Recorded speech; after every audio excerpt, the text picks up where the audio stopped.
so many systems are broken. If you as a community don't sort that out yourselves, it ain't gonna happen. We want decentralized, biodiverse, culturally diverse, economically diverse, flourishing society. This movement is about creating a more beautiful reality for everyone. To be truly ecological, the economy has to be localized.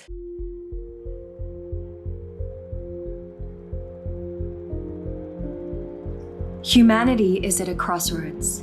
The choice is stark. Either we continue to deny reality and face inevitable ecological and social collapse, or we join the countless numbers of people on every continent who are forging a very different path. For thousands of years, our cultures were finely tuned to the infinite diversity of the natural world. The way we lived our lives and the stories we told reflected our deep spiritual connections with life around us. Our skills were born of an evolving dialogue with the sun and moon, with water, plants, and animals. Human life in sustainable balance with the rest of creation. But in recent times, we have lost our way. A man-made consumer monoculture has ruptured our sacred connections with Mother Earth, fooling us into believing that we can create something better than life itself. A toxic combination of speed, distance, and scale has made care and accountability obsolete, giving rise to a de facto corporate empire that now threatens the well-being of virtually everyone on the planet. These days, we just hear about more and more crises in the news, and we're all running faster and faster just to keep a roof over our head. It's really easy to feel overwhelmed and hopeless. There's actually a huge cultural turning going on that is so positive, but we don't get to hear about it. When we step back to look at our economic system, it becomes clear that it's the main cause of increasing poverty worldwide, increasing pollution, increasing breakdown of every kind, polarization, anger, violence, and even war.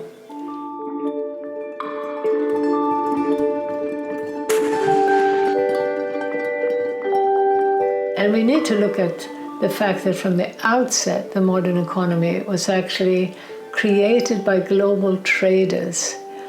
And they started extracting wealth by driving people away from the land and away from producing things for their own needs to producing for the traders. We're at a remarkable time in history right now. There's no question about it. We're standing on the precipice.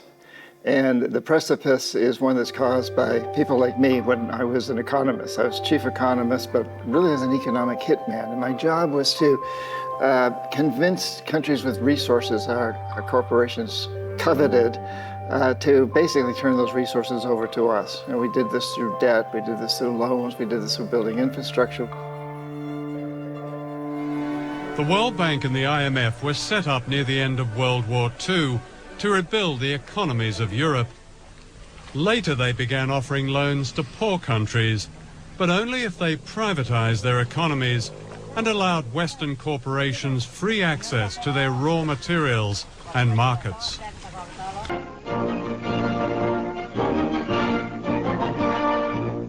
At Bretton Woods, New Hampshire, delegates from 44 allied and associate countries arrived for the opening of the United Nations Monetary and Financial Conference. Since the Second World War, the grip of the global financial institutions has only intensified. In the name of free trade, governments on both left and right have handed over more and more wealth and power to multinational banks and corporations. They have promoted the concept of a free and fair market, while actually using taxes, subsidies, and regulations to favor global monopolies. in the process destroying the rich fabric of smaller, place-based economies all around the world. We were a kind of champion of Westernization, Americanization, and globalization. What we are experiencing now is not just an ecological disaster, but it's a cultural disaster. Life is becoming harder and harder. The gap between the rich and poor, widening, and poverty is really increasing rapidly. One of the big lies about why growth is necessary is that people will tell you that you need growth for poverty alleviation. The way that growth operates, it's operated in tandem with a real negative redistribution of wealth and income. So the benefits of growth, the wealth from growth, has been captured by an ever smaller minority of people, and ever larger amounts of the population are having to live with the damaging consequences of growth. If you and I have our car stolen, we have to buy a new car, it's good for GDP. If the water is so polluted, we have to buy it in bottles, great for GDP. If we get cancer, great for GDP.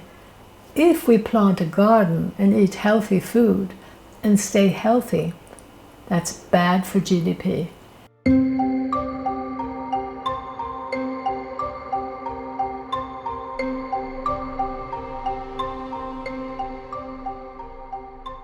End goal of human life has become economic growth. And economic growth means more production, more consumption. So nature has become a resource for the economy. The path of limitless power and profits began with colonialism. And today, there's only one future on that path.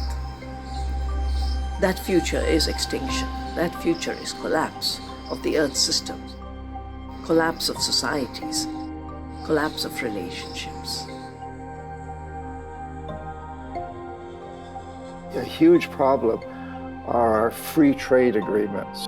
So let's say it costs $10 to produce a bushel of corn in the United States, and the small farmer in Guatemala can do it for $5.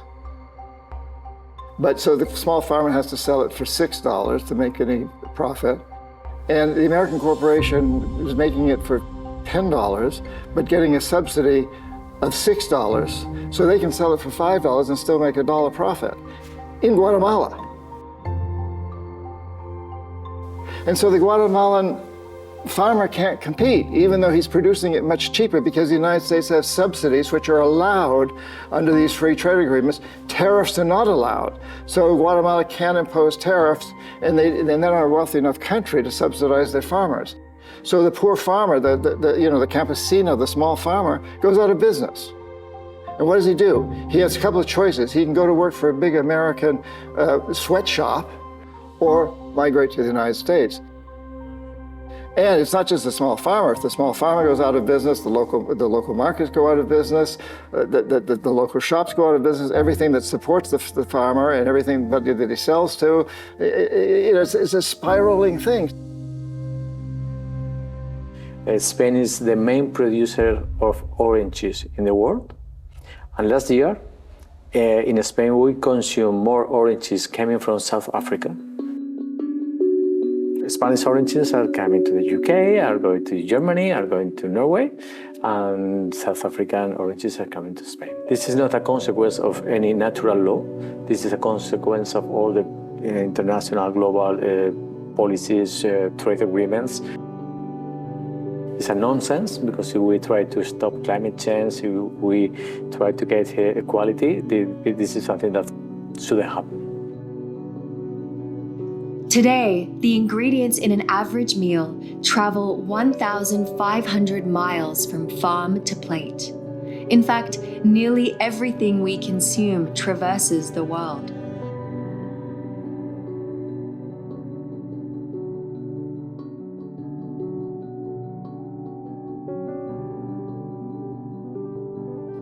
A vast network of ever larger ports, airports, and superhighways shuttle identical products back and forth, all courtesy of so-called free trade agreements.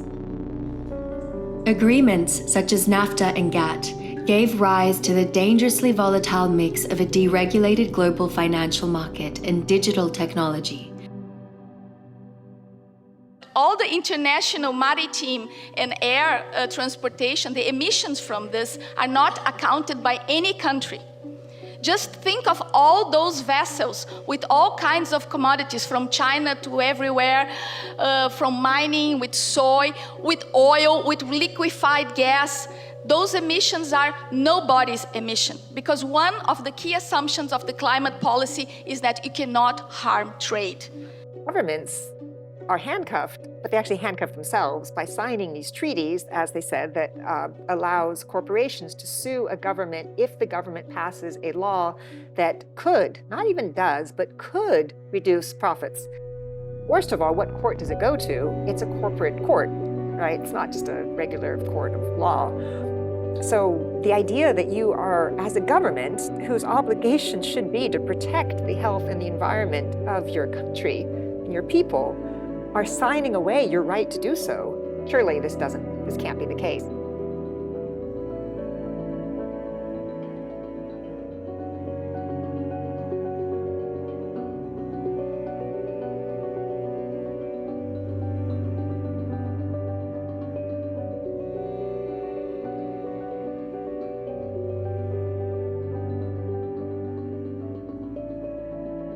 What happens with global trade is that often that best agricultural resource is being used to produce luxury commodity crops to feed other spaces. And those export crops often take away the resources from local communities that they need to be able to feed their own populations. It's a myth that countries across the global south need to have export markets in order to have economic development in their countries. What would be a better economic development model is to try and think about food sovereignty, and that the best agricultural resource in countries is there for countries to be able to produce food for themselves, and helping enable access to the land for small-scale farmers to be able to feed their local communities and to support their domestic food economies.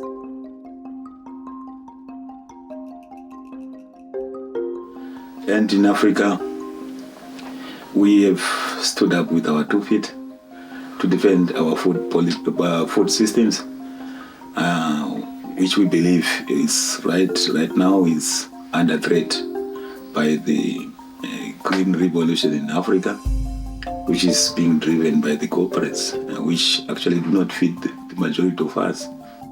We are actually moving around in all the 54 countries in Africa with My Food is African campaign. My Food is African campaign is a campaign which is emphasizing that we need to eat food that is African, that is homegrown. Globalization ruined diversity in our food and ruined diversity of our culture, ruined diversity of thinking. It ruined everything. So now people, the whole country, think the same way and do the same thing. That means work hard to make money. Don't care about themselves. Don't care about nature. Don't care about family. Don't care about anything. Money is number one. Because of the concentration of power and wealth in global corporations, essentially, virtually every avenue of knowledge has been colonized. So that's from schools to universities, it's of course in the media, and it's even in mainstream science. So what we're seeing there is a narrative that ultimately supports profit for the few, not humanity or life itself. This colonization of the mind, this mind pollution, has taken many forms. Among other things, it still promotes this romanticized idea of an amazing, successful, happy consumer culture in the West. And it's being pushed on rural people around the world to make them feel backward and stupid.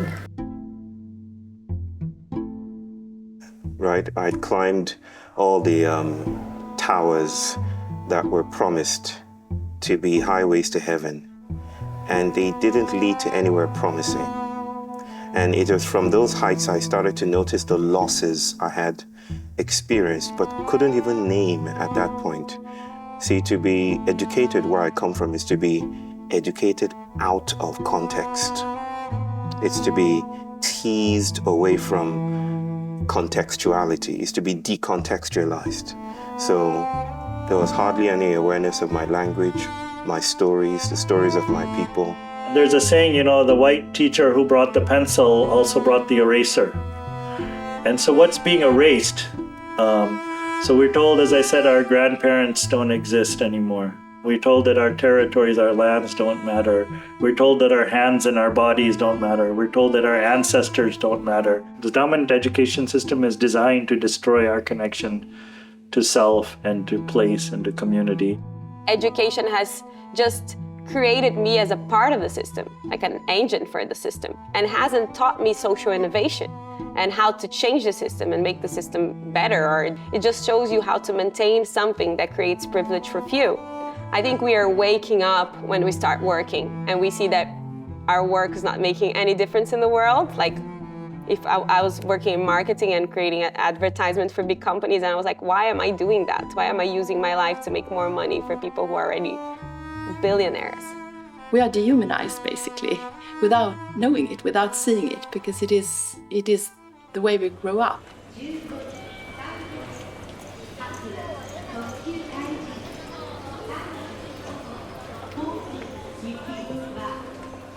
On the surface, everything is fine. It's well controlled by education system, media, and people still buy this, notion or illusion that everything's working all right. As the cost of living increases, our interactions have become increasingly brief and transactional, and we're encouraged to seek belonging through consumerism, stuffing a void in ourselves instead of addressing our spiritual need for connection to others and to nature. Meanwhile, the world of social media is becoming our new reality, an anonymous place of ruthless competition, division, and alienation. We're being pitched one against another artificially, partly by the system of capitalism, which is all about competition, and partly by social media, which thrives on polarization. But there is a massive increase in mental illness.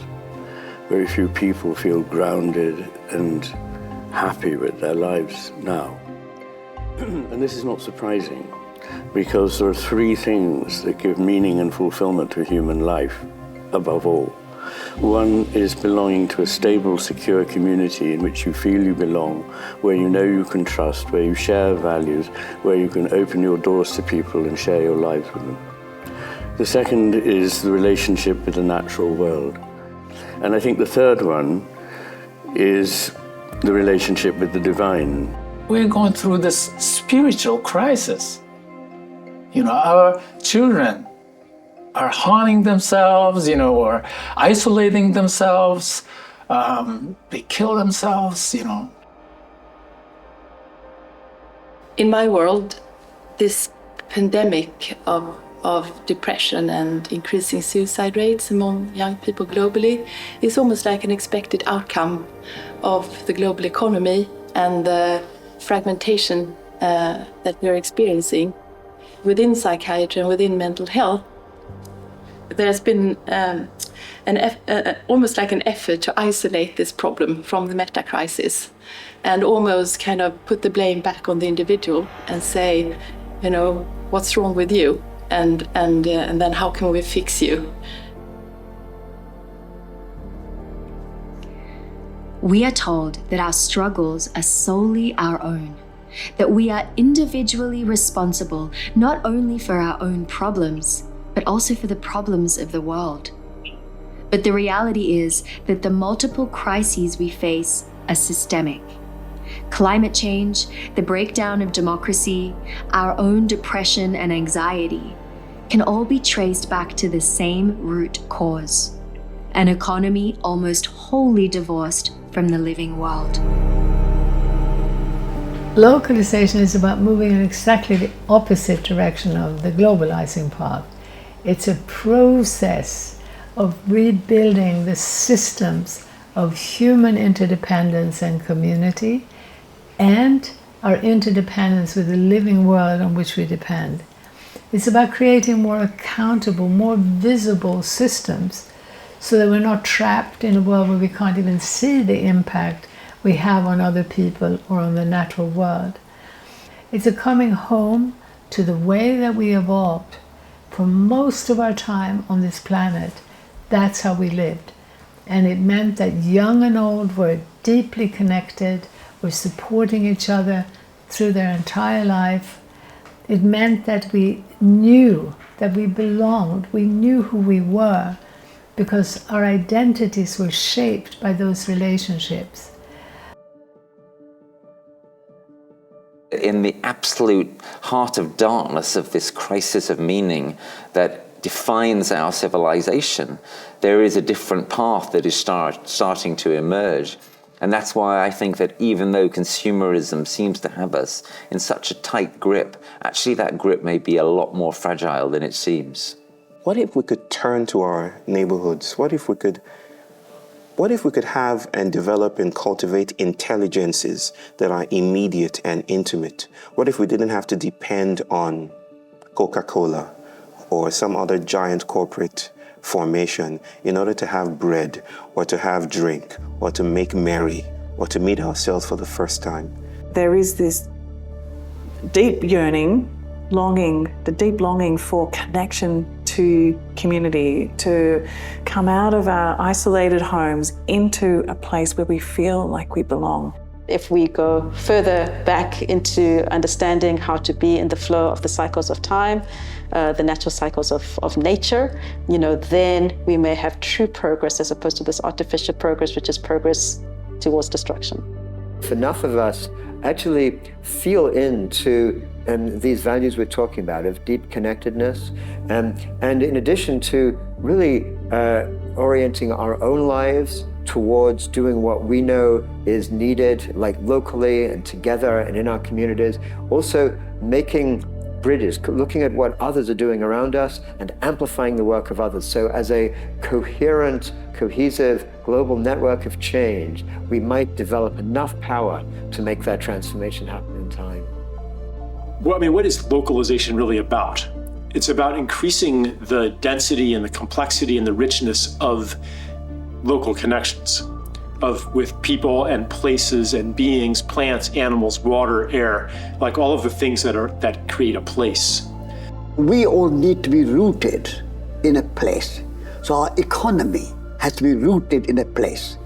Our politics has to be rooted in a place. If we are changing the systems of our basic needs, meaning that if we change the way we produce and consume and distribute things like our food, but also energy, also transport, doing that, we can develop pathways towards much more healthier and fair communities and through that society. If we want to create a better future, we need to first remember our past. We are not a cancer on the planet. We have the potential to be a regenerative keystone species, as was said. And the truth is, none of us would be here if, for the long arch of our journey as a species, we had not been gardeners and careful tenders of the ecosystems and the bioregions that brought us forth. La relocalización es el camino en el cual nos tenemos que dirigir todos a nivel mundial, que eso es lo que está pasando. Es la respuesta a la crisis de un sistema político, económico que no funciona. La relocalización es una respuesta que se está dando en todo el mundo, en muchas regiones campesinas, indígenas, urbanas, en muchos lugares.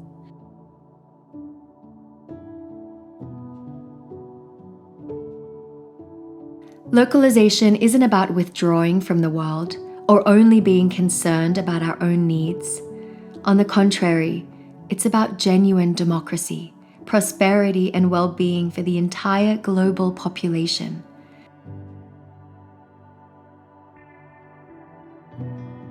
We actually can't have localization if global power structures are invested in a corporate state nexus that's sole job is to undermine our livelihoods, our life force, our well-being. And so we have to organize to change global polity, global superstructures, and we have to live the lives that matter to us in ways that are in symbiosis with the living world in a place-based way. We need welcoming communities. We need responsive relationships and mentors throughout our lives. And we need play and nature, immersion, and connection, and healing practices to get us back in balance with one another, with ourselves, with nature. And so it is a restructuring issue, and I think it fits very well with localization. Once people wake up to the fact that in the name of growth, we're all poorer, we're going to have a very powerful movement that will insist that we no longer measure progress through GDP, that will insist that we now start regulating and taxing the global corporations. We also need to be demanding a decentralization in terms of economic power from the nation state to the region and to the local level. That decentralization would mean the ability to tax and subsidize at the local level, the ability, the ease to also support and invest in your local businesses and communities. If we don't have economic power, we don't have political power. So we really want to encourage the decentralization of the economy as a priority. And with that comes the decentralization of real political power. We've demonstrated that we can change not just economic policy, but the layout of our towns and cities, that we can revalue the kind of work that people do and shift economic purpose, change what companies are producing almost overnight when the will is there. There's so many things we can do, but one thing is nurture local businesses and get all of the additional benefits of local business, which include more income, more wealth, more jobs, better environmental protection, better civic participation, more public health from better food.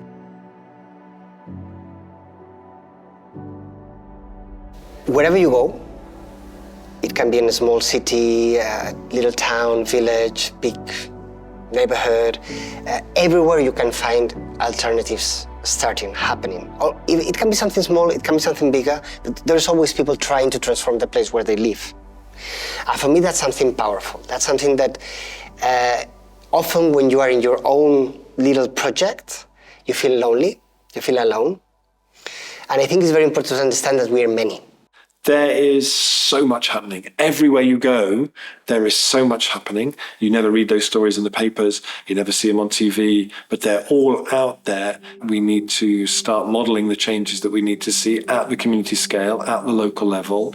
We need to be looking at local economies as the foundation for this, making those economies more diverse, more resilient, and increasing community ownership and democracy. We should feel so blessed to be alive at this time because we have a tremendous opportunity to really change things, to do something that's never been done in history. There have been a lot of empires that have collapsed. All of them have collapsed, and this one's collapsing, but we have an opportunity to turn not this empire, but to turn our vision of the world that creates empires at all into a very different vision. We have to now commit ourselves, no matter who we are, across our diversities, across the world, to another future. People say, well, what can I do? I feel so helpless. Here am I, this small person, and there's this vast earth, and then there's an infinitely vaster cosmos, which means that none of this means anything.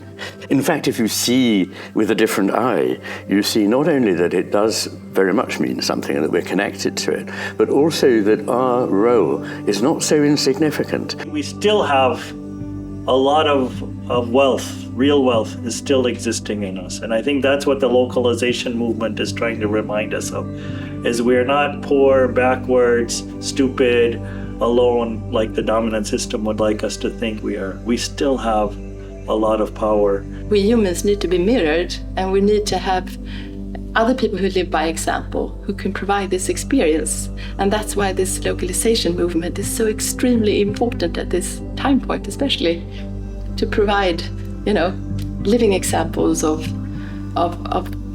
places and ways of being that will make our deep memory kind of, whoa, I remember now who I am. We're trying to listen and hear, differently, and hear into the corners that we've not been able to, in order to figure out, ways of creating a future that is repaired from the destructions of modernity. We can all do something in our own way to create more local power, more local economy, and have fun doing it. I think we're going to see some quite big economic realignments. I think we're going to see a lot of re-energized local political networks and political action, and we're particularly seeing that with local assemblies and people who would never have considered activism suddenly getting involved across the UK in this country's experience anyway. The idea that the world is still yet to come, that colonization hasn't stabilized or frozen everything into stable categories, that the world is open and emergent and poetic and promiscuous. That is the most hopeful thing.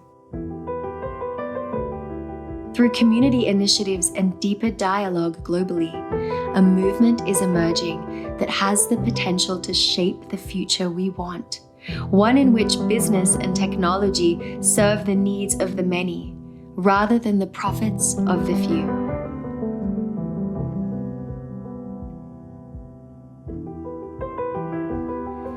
Join us in this worldwide movement. Together we can turn the tide away from the destruction of ourselves and the planet and return home to Earth, to a local future.